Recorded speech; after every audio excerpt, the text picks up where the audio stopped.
তুমি যে এতদিন থেকে যে ইউটিউবে দেখে দেখে এই যে তোমার যে সাকসেস হলো, কেমন লাগছে তোমার? হ্যাঁ, কি গো? Hi guys, good morning. এখন ভোরবেলা অনেকটাই, প্রায় 4:30টার মতো বাজে। এই যে তোড়জোড়টা দেখছো, এই তেয়ারিটার পেছনের কিন্তু গল্প অনেক দিন আগের থেকে। প্রায় 1 বছর থেকে প্ল্যান হচ্ছে যে বাইক নিয়ে যাওয়া হবে নর্থ বেঙ্গল এবং পাহাড়ে, কিন্তু দুজনের মধ্যে একজনেরই সেরকম সাহস হচ্ছিল না। শেষমেশ সব কিছু ভুলে সাহসটা মনে মনে অর্জন করে ভোরবেলা বেরিয়ে গেলাম পাহাড়ের উদ্দেশ্যে। প্রথম দিন শিলিগুড়ি স্টে করা হবে, সেই উদ্দেশ্যে আমরা 4:30 নাগাদ বেরিয়ে গেলাম আমাদের হাওড়া থেকে। এই বাড়ির পাশের গলি ক্রস করে সার্ভিস রোড ধরে চলে গেলাম NH6-এর ওপর। যাচ্ছি, রাস্তা তখনও ফাঁকা, সূর্যের আলো বা সকাল তখনও হয়নি। ধীরে ধীরে সকাল হচ্ছে, আমরা যাচ্ছি দিল্লি রোড ধরে। হালকা আলো ফুটছে কিন্তু আকাশটা মেঘলা। বেশ ভালোই লাগছে। দেখি ট্রেনে কত দূর যাওয়া যায়। ধীরে ধীরে যাওয়া যাচ্ছে, আর রাস্তা তো শেষই হতে চাইছে না। যাচ্ছি তখনও হুগলিতে। দেখছি যে লেখা কতটা কি আছে, লেখা আছে কল্যাণী, তার মানে এর পরেই কল্যাণী পড়বে।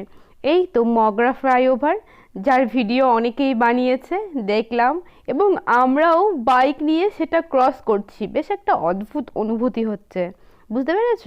কেননা এতদিন ধরে যাদের ভিডিও দেখছিলাম এই সব ডানকুনি হয়ে, দিল্লি রোড হয়ে, মগরা ফ্লাইওভার পার করে কল্যাণী হয়ে যাচ্ছে, আমরাও তার সাক্ষী হয়ে রইলাম এবং যাচ্ছি বাইকে করে। একটা অন্যরকম অনুভূতি, বেশ ভালো লাগছে। তার মধ্যে এত ফাঁকা রাস্তা, জাস্ট মানে বলার মতো না এই অনুভূতি। কিন্তু হঠাৎ করে কল্যাণী দিয়ে কাঁচরাপাড়ার দিকে যেতে দেখছি রাস্তায় অদ্ভুত জ্যাম এবং আরও ফ্লাইওভার হচ্ছে, তাই গাড়িটা ধীরে ধীরে চালাচ্ছে। দেখা যাক। হঠাৎই কৃষ্ণনগরে ঢোকার মুখেতে প্রচুর খিদে পেয়ে গেছিল, সেই কারণে দাঁড়িয়ে হালকা ব্রেকফাস্ট করে নিলাম, কেন কি এখনও অনেকটা পথ যেতে হবে। যেতে যেতে ও মা, দেখছি দুজন রাইডারের সাথেও দেখা হয়েছে, তারা নাকি যাবে গ্যাংটকের উদ্দেশ্যে। আমরাও যাচ্ছি আমাদের গন্তব্যস্থলে, দেখি পৌঁছতে পারি কি না। তোমরাও সাথে থাকো, আর এই রাইডিংটা মিউজিকের মাধ্যমে হালকা এনজয় করো, আশা করি ভালো লাগবে।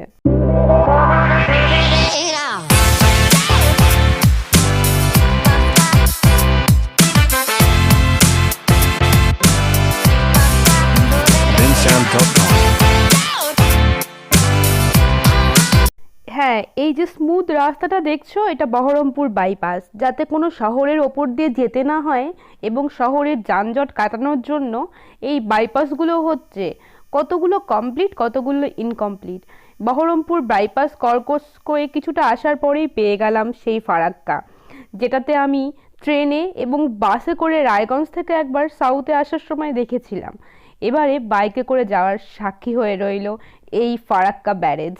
বেশ ভালো লাগছে। তারপরে এভারগ্রিন মালদায় চলে এসে পারদেশি ধাবাতে খাওয়া দাওয়া। আমি নিয়েছিলাম ভেজ থালি, আর আমার বরমশাই নিয়েছিল মাছের থালি। ভেজ থালিতে প্রচুর আইটেম ছিল এবং মাছের থালিতে ছিল ভেজ থালির মতো আইটেম, তার সাথে মাছ এক্সট্রা। পার করে গেলাম মালদা, চলে এলাম ইটাহার এবং রায়গঞ্জের পথে। দেখা যাক রায়গঞ্জ বাইপাস খোলা আছে কি না।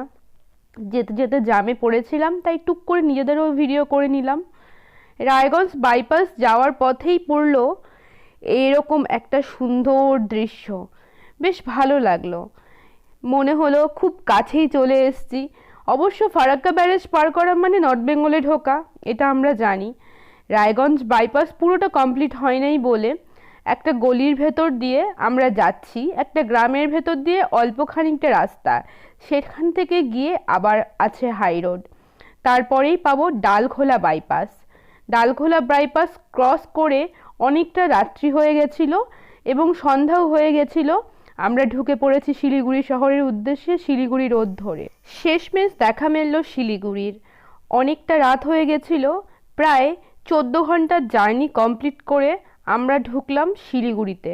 হ্যাঁ, প্রধাননগরের একটা হোটেলে ছিলাম, কিন্তু অনেকটা রাত্রি আর শরীর প্রচণ্ড টায়ার্ড ছিল বলে রাতে দেখানো হয়নি। এই যে সকালে উনি গাড়ির ধুলোগুলো পরিষ্কার করছে, সেই পাখে চলুন রুমটা দেখিয়ে নেই।